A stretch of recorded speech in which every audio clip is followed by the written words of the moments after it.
नमस्कार, मैं खुशबू यादव और आप देख रहे हैं BNY न्यूज। एक नई आवाज, एक नई पहचान।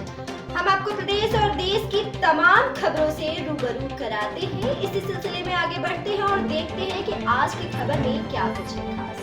2 माह की दुधमुही बच्चे को न्याय दिलाने के लिए ससुराली जनों के खिलाफ धरने पर बैठी महिला। 2.5 साल से ससुराल में जुल्म सह रही नारी शक्ति का टूटा धैर्य। आपको बता दें, रामनवमी के पर्व पर नारी शक्ति ने भरी हुंकार ससुराल के सामने दरवाजे की सीढ़ी पर बैठकर अनिश्चितकालीन धरना शुरू।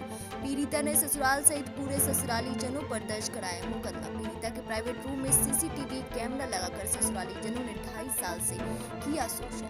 मासूम बच्ची को गोद से छीनकर पीड़िता के कमरे में जरा ताला। दबंग ससुराली जनों के आगे शाहगंज पुलिस ने टेके घुटने। पीड़िता को घर पहुंचाने गई शाहगंज पुलिस दबंग ससुराली जनों के आगे बैरंग लौटी। अनिश्चितकालीन धरने पर बैठी पीड़िता का ऐलान, न्याय न मिलने तक जारी रहेगी लड़ाई। थाना शाहगंज क्षेत्र के खिड़िया मोड़ पुलिस चौकी क्षेत्र का है पूरा मामला। BNY न्यूज के लिए आगरा से आरती यादव की रिपोर्ट। क्या मामला है?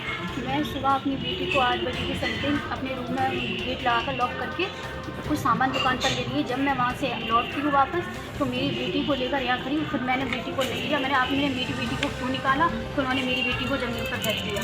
अब आपने पुलिस में कंप्लेंट की थी? मैंने पुलिस में कंप्लेंट की। पुलिस ने मेरी पूरी सहायता की। वो यहाँ आई मुझे अंदर करवाने के लिए। पुलिस के साथ भी उन्होंने बदतमीजी की। अब आप क्या चाहती हैं? मैं बस इतना चाहती हूँ, मैं यहाँ से जाना नहीं चाहती। मैं यहाँ से सिर्फ मर के जाऊँगी। मैं इसी घर में रहूँगी।